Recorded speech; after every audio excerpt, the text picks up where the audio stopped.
Ribuan aparatur sipil negara di Jawa Barat diduga bermain judi online. Pemprov Jabar mulai memeriksa para ASN dan jika terbukti akan dijatuhi sanksi berat hingga pemecatan.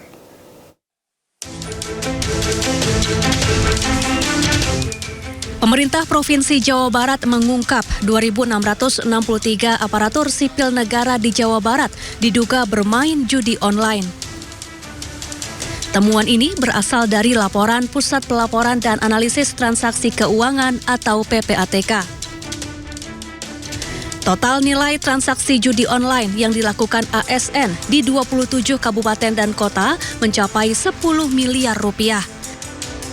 Bahkan ada ASN yang saldo rekeningnya mencapai 800 juta rupiah dari hasil judi online.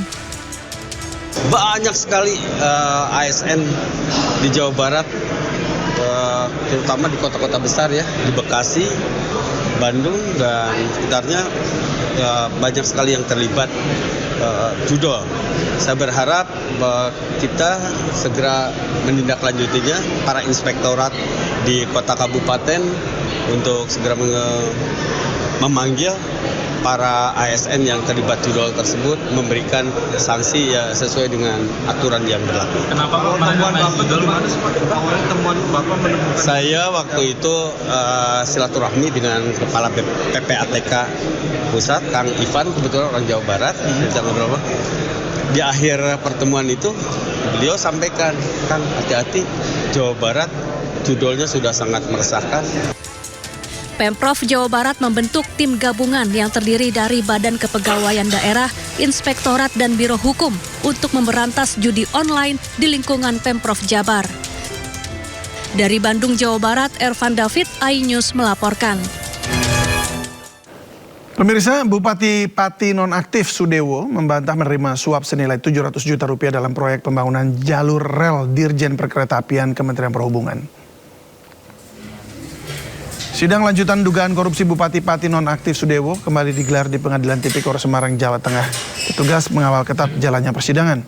Sidang beragendakan keterangan saksi dari pihak jaksa penuntut umum. Sementara itu Sudewo membantah menerima suap sebesar 700 juta rupiah. Alamat KTP, betul? Bahwa Pak Dorobe tidak pernah menerima uang 721 juta dari Pak Bernard, artinya saya juga tidak pernah menerima uang itu. Nama Gus Miftah disebut-sebut dalam sidang di Pengadilan Tipikor. JPU membeberkan fakta baru mengenai adanya dugaan aliran dana korupsi ke Gus Miftah. Dalam sidang Pengadilan Tipikor Semarang, Jawa Tengah, salah satu saksi mengungkap adanya dugaan aliran dana korupsi ke Gus Miftah. Penyebutan nama pengasuh pondok pesantren Ora Aji itu bermula saat jaksa KPK, Grefik Loserte, memeriksa saksi Deki Martin, mantan pejabat pembuat komitmen PPK proyek jalur ganda kereta api Solo Semarang JGSS fase 1 yang juga terpidana dalam perkara tersebut. Nama Gus Miftah disebut diduga menerima aliran dana proyek sebesar 100 juta rupiah. Informasi ini menjadi catatan terkait aliran uang sampai sejauh mana. Jaksa KPK akan melaporkannya ke pimpinan untuk menindaklanjuti tentang adanya dugaan aliran uang tersebut. Dari sana kita dapat informasi bahwa uang-uang itu beredar sampai jauh. Salah satunya kepada Gus Miftah. Senilai kurang lebih berapa tadi? 100 juta ya? 100 juta rupiah.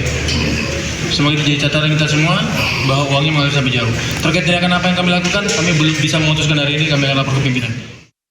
Komisi Pemberantasan Korupsi melimpahkan berkas perkara alat bukti dan 4 tersangka kasus dugaan korupsi kuota haji periode 2023-2024. Dalam agenda tersebut, ex-Menteri Agama Yakut Khalil Qomas menyatakan siap menghadapi persidangan. Ya, tidak hanya ke Kejaksaan, Kapolri Jenderal Listio Sigit Prabowo bersama jajaran juga melakukan silaturahmi dengan Panglima TNI. Kapolri Jenderal Listio Sigit Prabowo bersama jajaran pejabat utama Mabes Polri melakukan silaturahmi dengan Panglima TNI Jenderal Agus Subianto di Mabes TNI Cilangkap, Jakarta Timur. Kedatangan Kapolri disambut langsung Panglima TNI didampingi Wakil Panglima TNI Jenderal TNI Tandio Budi Revita beserta para Kepala Staf Angkatan. Dalam sambutannya, kedua instansi ini bersepakat meneruskan arahan Presiden Prabowo Subianto untuk menekankan soliditas TNI dan Polri sebagai pilar utama menjaga kedaulatan bangsa.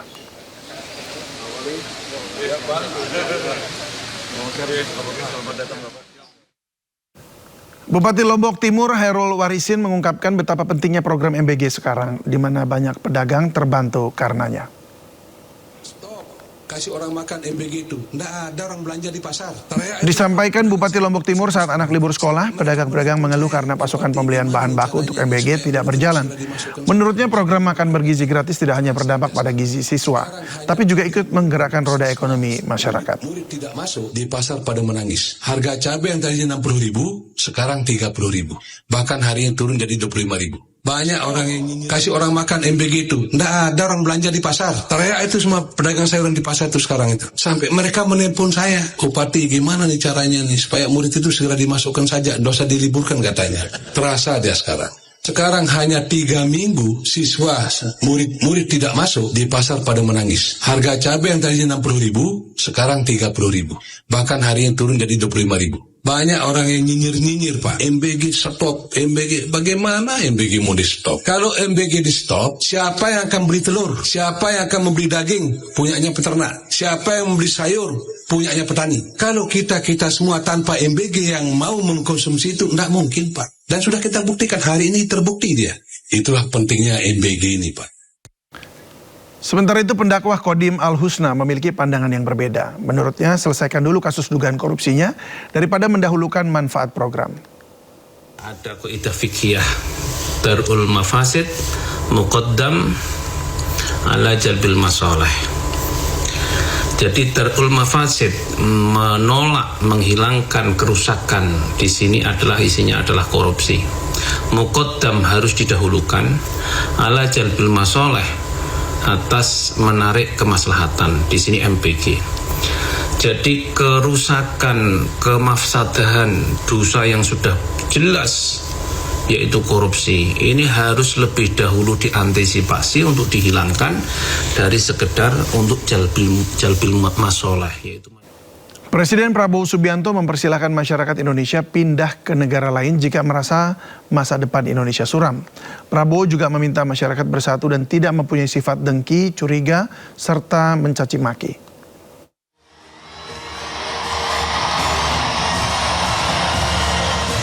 Presiden Prabowo Subianto mempersilahkan masyarakat Indonesia untuk mencari negara lain jika merasa masa depan Indonesia suram.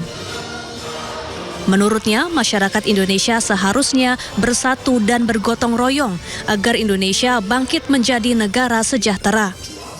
Pernyataan ini disampaikan Prabowo saat menghadiri peringatan Hari Koperasi ke-79 di Indonesia Arena, Jakarta, Minggu siang. Indonesia kaya, Indonesia akan bangkit, dan Indonesia akan mampu memperkuat semua kekuatan di Republik Indonesia ini.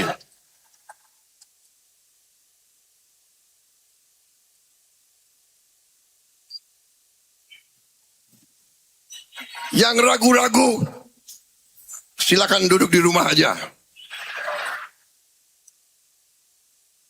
Yang merasa Indonesia suram, silakan kalau mau cari negara lain. Silakan, tidak ada yang melarang. Kalau di Indonesia, mohonlah, mari kita bersatu, mari kita gotong royong, mari kita kerjasama. Yang kuat, bantu yang lemah. Yang lemah, kerjasama yang baik. Insya Allah, kita akan bangkit, saudara-saudara. Prabowo juga meminta masyarakat Indonesia tidak mempunyai sifat dengki, curiga, dan suka mencaci maki. Karena sifat asli bangsa Indonesia adalah saling memaafkan, mengerti, mengasihi, dan membantu. Dari Jakarta, Tim Liputan iNews melaporkan.